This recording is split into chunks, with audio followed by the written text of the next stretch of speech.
തൃശൂർ കലോത്സവ നഗരിയിൽ താനൊരു സിനിമാ താരമല്ല, അതിഥിയാണ് എന്നാണ് ചലച്ചിത്ര താരം സുനിൽ സുഗത പറയുന്നത്.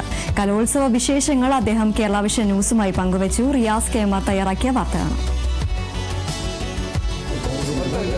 സംസ്ഥാന സ്കൂൾ കലോത്സവത്തിൽ ഇന്ന് ഒരു അതിഥി എത്തി. അത് മറ്റാരുമല്ല, തൃശ്ശൂരിൻ്റെ സ്വന്തം സുനിൽ സുഗത.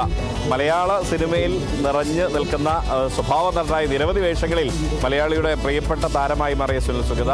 അദ്ദേഹത്തോട് തൃശ്ശൂരിൻ്റെ കലാവിശേഷങ്ങളെക്കുറിച്ച് ചോദിക്കാനുണ്ട്, സ്കൂൾ കലോത്സവ വിശേഷങ്ങളെക്കുറിച്ച് ചോദിക്കാനുണ്ട്.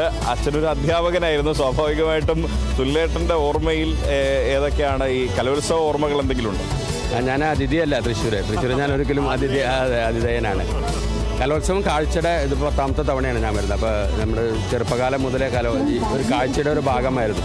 നമ്മൾ പറയില്ലേ, തൃശ്ശൂർ ഒരുപാട് കാഴ്ചകളുണ്ട്. ഒരു കലാകാരനാക്കുന്നതിൽ ഈ കാഴ്ചകൾ വളരെയധികം സ്വാധീനം ചെലുത്തും. പൂരം, പുലിക്കളി, നാടകോത്സവം, സിനിമ ഫെസ്റ്റിവൽ എന്ന് പറഞ്ഞാൽ ഈ കാഴ്ചകൾ നമ്മുടെ ചുറ്റും നടക്കുന്നുണ്ട്. നമ്മുടെ ബോധപൂർവ്വം അതിലേക്ക് എടുത്ത് വരണ്ട, നമ്മളിതൊക്കെ ഇറ്റ്സ് ഹാപ്പനിങ് അറൗണ്ട് യു. അപ്പോൾ ഞാനെപ്പോഴും പറയും, എന്നെ ഒരു കലാകാരനാക്കിയിട്ടുണ്ടെങ്കിൽ ഈ ടൗണാണ്, സിറ്റിയാണ്, തൃശ്ശൂർ നഗരം തന്നെയാണ് അതിൻ്റെ വലിയൊരു കാര്യം.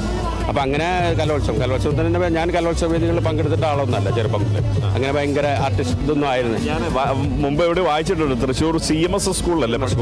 CMS സ്കൂളിലായിരുന്നു. അപ്പം നമ്മൾ ചെറുപ്പം മുതലേ ഈ യുവജനോത്സവം പല ഇത് 10ാമത്തെ താണല്ലോ.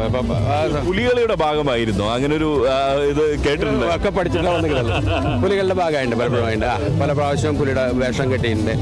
ഞാനത് ആസ് ആൻ ആക്ടർ എക്സ്പീരിയൻസിന് വേണ്ടിയിട്ടുണ്ട്. നമ്മൾ നാടകത്തിലാവുമ്പോൾ നമ്മളൊരു സ്റ്റേജിൽ നിന്നിട്ടാണല്ലോ കളിക്കുന്നത്, ഒരു സ്റ്റേഷനറി സ്ഥലത്താണ്. ഇതാവുമ്പോൾ നഗരം മുഴുവനും സ്റ്റേജാണ് നമ്മൾ. അപ്പോൾ അങ്ങനെ ഒരു അനുഭവത്തിൻ്റെ പേരിലാണ് നമ്മുടെ സുഹൃത്തുക്കളുണ്ട്. പല പ്രാവശ്യം പുലിയുടെ വേഷമൊക്കെ. പിന്നെ നമുക്ക് പുലിക്ക് വേണ്ടി ഒരു ബേസിക് ക്വാളിഫിക്കേഷൻ ഉണ്ട്. എന്താണ്? നിങ്ങളത് ശ്രമിച്ചാൽ കുറച്ചും കൂടി ആവും. അടുത്ത കൊല്ലം ഇറങ്ങാം, അടുത്ത ഓണത്തിന് ഇറങ്ങാം. മറ്റൊന്ന്, ഈ സുനിൽ സുഗത എന്ന് പറയുമ്പോൾ തൃശ്ശൂരെ സംബന്ധിച്ച് സ്വന്തം ആളാണ്.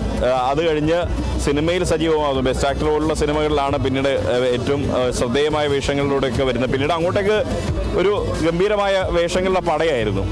ഇപ്പോൾ ആളുകൾ എങ്ങനെയാണ് സുനിൽ സുഗതയെ കാണുന്നത്? അതറിയില്ല, ആളുകളൊക്കെ പലതരത്തില്ല. എനിക്ക് വ്യത്യാസമൊന്നുമില്ല. പ്രത്യേകിച്ച് തൃശ്ശൂർ ഞാൻ പ്രായത്തെ പോലെ തന്നെ നടക്കാറും സ്കൂട്ടറിലും മോട്ടോർസൈക്കിളൊക്കെ എനിക്ക് വലിയ വ്യത്യാസമൊന്നും തോന്നുന്നില്ല. ഞാൻ പണ്ട് നമ്മളെ അറിയുന്നവരെ നമ്മളറിഞ്ഞിരുന്നുള്ളൂ. ഇപ്പോൾ നമ്മളറിയാത്ത ഒരുപാട് പേര് നമ്മളെ അറിയും. അത്രയേ ഉള്ളൂ, അത്ര തന്നെയാണ്. പാട്ട് പാടുവോ? ഇല്ല, പാട്ട് പാടില്ല. അഭിനയം മാത്രമേ ഉള്ളൂ. അഭിനയമുള്ളൂ. ജീവിതത്തിൽ അഭിനയിക്കില്ല. ജീവിതത്തിലില്ല അഭിനയം. ഈ നമ്മുടെ കലോത്സവത്തിന് അഭിനയിക്കാൻ ശ്രമിക്കാറുണ്ട്, പക്ഷെ ശരിയാവാറില്ല. ആര് പറഞ്ഞു? ജീവിതത്തിൽ അല്ല, സിനിമയിൽ ഇങ്ങനെ അല്ല, സിനിമയിൽ അഭിനയിക്കല്ല, കഥാപാത്രം ജീവിക്കുകയാണ്. സന്തോഷം.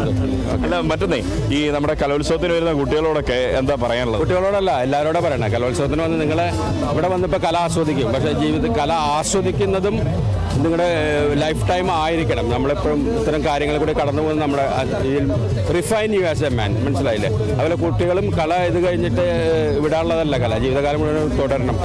കല ജീവിതത്തിൻ്റെ ഭാഗമാകും. സർഗാത്മകത ജീവിതത്തിൻ്റെ ഭാഗമാക്കിയാൽ നിങ്ങൾ കുറച്ചുകൂടി നല്ല മനുഷ്യരാകും. ഈ കേരള വിഷന്റെ പവലിയം കണ്ടപ്പോൾ എന്ത് തോന്നി? വളരെ എന്തായാലും വൈകിട്ടൊക്കെ വരുന്നുണ്ടോ?